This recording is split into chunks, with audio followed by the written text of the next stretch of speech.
गौरांग आ ब्रह्म भुवनाल्लोक पुनरावर्ति अर्जुन मामुपेत्य कुन्तेय पुनर्जन्म न विद्यते।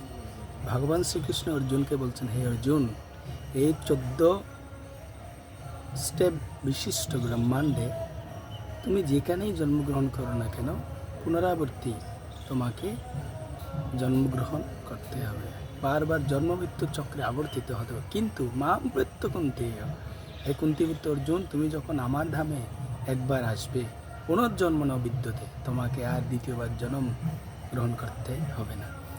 তো আমরাও যদি ভগবানের সেবায় যুক্ত থেকে চিন্ময় আনন্দে ভগবানের সেবা করি, এই জন্মেই আমরা ভগবানের সেই চিন্ময় ধামে ফিরে যাব। আমরাও আর এই জড় জগতে আর দ্বিতীয়বার আসবো না। তাই চলুন সকলে প্রস্তুতি নিই, হরে কৃষ্ণ মন্ত্র জপ করি, সেবা করি, ভগবত ধামে চলে যাওয়ার জন্য পূর্ণ প্রস্তুতি নিই। গৌরাঙ্গ।